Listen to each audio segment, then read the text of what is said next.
selamat bergabung di SMA Negeri 1 Kusan Hilir. Karena adanya pandemi ini dan sesuai anjuran dari Menteri Pendidikan, maka proses pembelajaran kita laksanakan secara daring.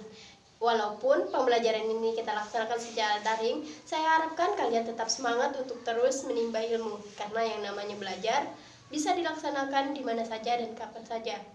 Pernah nggak sih kalian berpikir atau bertanya, kenapa ketika kita melemparkan batu ke lautan, batu itu tenggelam?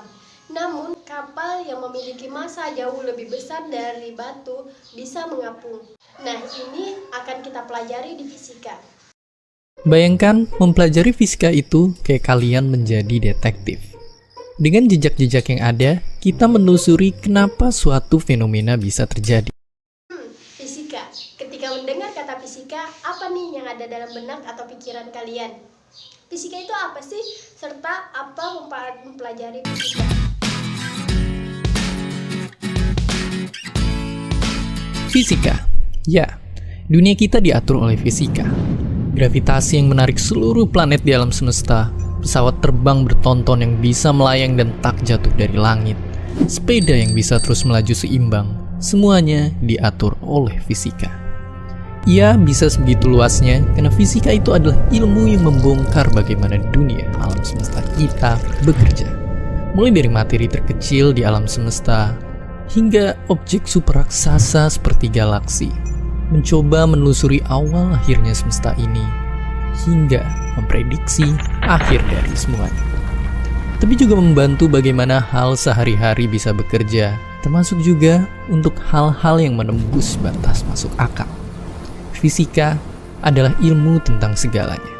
Selamat datang ke ilmu yang mengatur segala hal di dunia ini. Fisika berasal dari kata fisik yang artinya sendiri adalah alam. Jadi, fisika adalah cabang ilmu pengetahuan alam yang mempelajari tentang fenomena alam. Atau dapat kita katakan bahwa fisika adalah ilmu yang mempelajari tentang alam semesta. Yang menjadi fokus besar di fisika itu adalah tentang dua konsep besar ini. Yang pertama tentang apa yang menyebabkan benda bergerak, dan yang kedua tentang bagaimana benda itu bergerak. Dalam kehidupan sehari-hari kita mengatakan bahwa benda itu bergerak ketika kita mendorongnya, atau ketika kita menariknya, melemparnya, dan sebagainya. Di dalam fisika kita sering mengatakan bahwa kita memberikan atau melakukan gaya. Nah, gaya sendiri itu semacam kayak dorongan atau tarikan yang kita berikan kepada benda. Ada 4 gaya yang kita pelajari di fisika. Yang pertama itu adalah gaya gravitasi. Nah, gaya gravitasi ini adalah gaya tarik-menarik antara dua massa. Misalnya matahari dengan planet. Kemudian yang kedua adalah gaya elektromagnetik. Nah, ini nanti akan mempelajari tentang listrik dan magnet. Kemudian ada gaya nuklir. Nah, gaya nuklir ini terbagi menjadi dua, nuklir lemah dan nuklir kuat. Kemudian tentang pembahasan yang kedua, bagaimana benda itu bergerak. Benda kita katakan bergerak ketika mengalami perubahan posisi, tapi tidak lengkap jika kita hanya mengatakan perubahan posisi. Contoh kasus, misalnya ketika kita naik suatu mobil, kemudian mobilnya bergerak dan melewati sebuah pohon dan orang yang berada di samping pohon. Menurut orang yang di samping pohon dan pohon itu sendiri, yang bergerak adalah kita dan mobil. Tapi menurut pandangan kita yang ada di dalam mobil, kita mengatakan bahwa yang bergerak itu adalah orang yang di samping pohon tersebut. Jadi dapat kita katakan bahwa gerak adalah perubahan posisi menurut seorang pengamat. Jadi harus ada acuan gerak itu perubahan posisi terhadap apa. Nanti ini akan kalian pelajari lebih lanjut mungkin di kelas 3. Selanjutnya kita akan pelajari tentang hakikat fisika. Dalam penerapan ilmu fisika ini kita perlu menerangkan tentang hakikat fisika antara lain. Yang pertama adalah hakikat fisika sebagai produk. Nah, hasil temuan dari ilmuwan kita harus inventariskan, kumpulkan, dan susun secara sistematis. Dan ini yang kemudian dikenal sebagai a body of knowledge. Nah, jadi hakikat fisika sebagai produk ini adalah ungkapan bahwa fisika itu sebagai kumpulan pengetahuan. Nah, produknya itu berupa fakta, konsep, teori, rumus, dan sebagainya. Kemudian yang kedua adalah hakikat fisika sebagai sikap. Nah, dalam proses berpikir atau berkreasi tentu harus diikuti dengan sikap-sikap ilmiah, antara lain jujur, rasa ingin tahu, objektif, disiplin, bertanggung jawab. Nah, kemudian ada hakikat fisika sebagai proses. Pada zaman modern ini, fisika sangat mendukung perkembangan teknologi, industri, komunikasi, kedokteran, dan lain-lain. Contoh pemanfaatan ilmu fisika dalam bidang kedokteran yaitu adanya penemuan sinar X. Penemuan sinar X ini dalam bidang kedokteran dapat digunakan untuk mendeteksi patah tulang. Selanjutnya, penemuan sinar laser. Penemuan sinar laser ini dapat digunakan untuk memecah batu ginjal yang ada pada manusia. Selanjutnya adalah cabang-cabang ilmu fisika. Ada beberapa cabang ilmu fisika, di antaranya adalah mekanika. Mekanika sendiri adalah cabang ilmu fisika yang membahas tentang gerak. Nah, nantinya gerak ini akan terbagi menjadi dua, yaitu kinematika dan dinamika. Selanjutnya ada elektronika. Kemudian ada termodinamika. Nah, termodinamika ini adalah salah satu cabang ilmu fisika yang mengkaji tentang energi atau panas yang berpindah. Ada optika geometris. Nah, ini membahas tentang cahaya. Selanjutnya ada fisika inti. Nah, fisika inti sendiri itu mengkaji tentang atom atau bagian-bagian atom.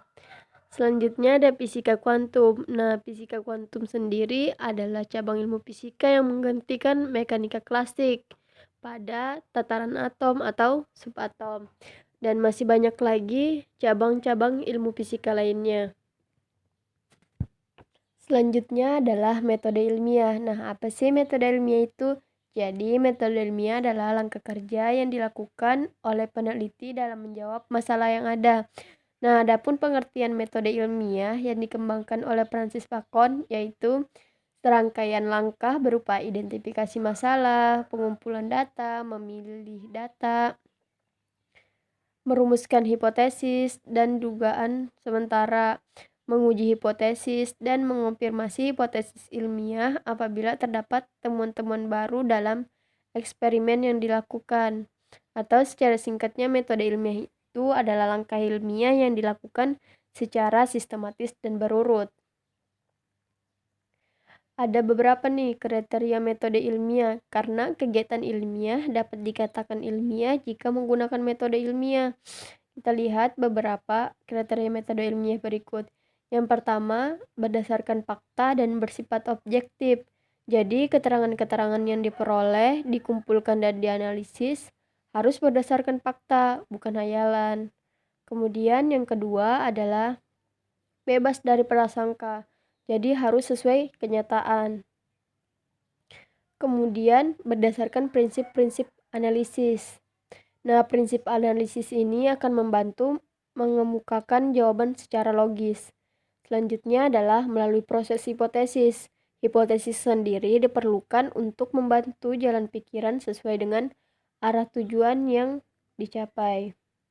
Selanjutnya yang kelima adalah berdasarkan teknik kuantitatif. Ada beberapa nih langkah-langkah metode ilmiah. Nah, langkah ini harus berurut, sistematis, dan tidak boleh tertukar ya. Yang pertama itu adalah studi pendahuluan. Nah, sebelum melakukan penelitian, kita harus mengidentifikasi masalah.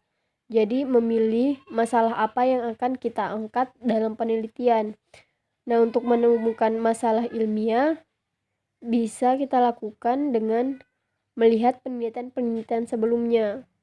Kemudian ada perumusan masalah. Nah, perumusan masalah ini membantu kita untuk memperjelas batasan masalah yang ingin kita bahas atau ingin kita pecahkan.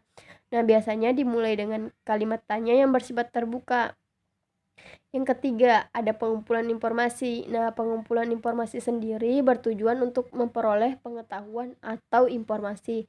Jadi, dapat digunakan untuk memperoleh jawaban sementara. Kemudian ada pengujian hipotesis. Hipotesis sendiri adalah jawaban sementara atau permasalahan yang diajukan. Dan ini masih bersifat praduga. Kemudian yang kelima adalah melakukan eksperimen. Nah, karena hipotesis tadi masih bersifat dugaan atau praduga, maka kita perlu menguji hipotesis ini. Jadi kita perlu menguji kebenaran hipotesis dengan melakukan percobaan. Kemudian selanjutnya ada analisis data. Jadi data-data yang kita dapatkan dalam eksperimen kita analisis. Kemudian ada penarikan kesimpulan. Nah, dari analisis data, dari eksperimen, apa yang kita dapatkan? Selanjutnya ada keselamatan kerja di laboratorium. Ada beberapa tujuan kenapa kita mempelajari penerapan keselamatan kerja. Yang pertama itu untuk melindungi praktikan dalam melaksanakan praktik. Kemudian yang kedua adalah menjamin keselamatan setiap orang yang berada di laboratorium. Yang ketiga ada mencegah dan mengurangi kecelakaan di laboratorium. Yang keempat, memberikan pertolongan pertama pada kecelakaan sebagai langkah awal untuk penanggulangan. Mungkin itu dulu dari saya dalam pertemuan kali ini. Mohon maaf jika terdapat kesalahan. Saya cukupkan. Wassalamualaikum warahmatullahi wabarakatuh.